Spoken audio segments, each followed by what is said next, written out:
Hi friends, ഇതെൻ്റെ red കളറിലെ adenium ഫ്ലവറാണ്. ഇതൊരു സിംഗിൾ പെറ്റൽ ഫ്ലവറാണ്. ഇത് കംപ്ലീറ്റ് റെഡ് കളറാണ്. ഇതിൻ്റെ അരികൾക്ക് ചെറിയൊരു ബ്ലാക്ക് കളർ ഉണ്ടെന്നേ ഉള്ളൂ. അല്ലാതെ ഇതിൻ്റെ ഉൾവശം എല്ലാം റെഡ് കളറാണ്. സാധാരണ ഞാൻ ചിലപ്പോഴൊക്കെ കാണിക്കുന്നത് നല്ല റെഡ് കളറും ഉള്ളിലൊരു യെല്ലോ കളറുമുള്ള ഫ്ലവറാണ്. ഇത് കംപ്ലീറ്റ് റെഡ് കളറാണ്. സിംഗിൾ പെറ്റലാണ്.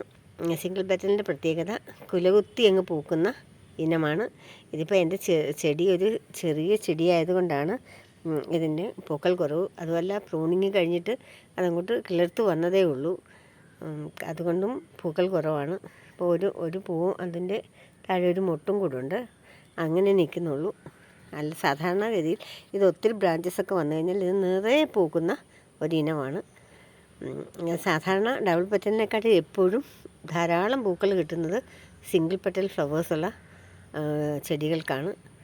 ഡബിൾ പെറ്റലും മൾട്ടി പെറ്റലും ഒക്കെ നമുക്ക് കൊലകുലയായിട്ട് പൂക്കൾ ഉണ്ടാകുമെങ്കിലും ഈ സിംഗിൾ പെറ്റൽ പോലെ നിറയെ പൂക്കൾ കിട്ടാറില്ല. താരതമ്യേന തമ്മിൽ നോക്കുമ്പോൾ സിംഗിൾ പെറ്റലിനാണ് ധാരാളം പൂക്കൾ ഉണ്ടാകുന്നത്. നോക്കിയേ കൂട്ടുകാരെ, നല്ല രസമില്ലേ എൻ്റെ ഈ അഡീനിയം ഫ്ലവർ കാണാൻ? നല്ല റെഡ് കളറുമാണ്.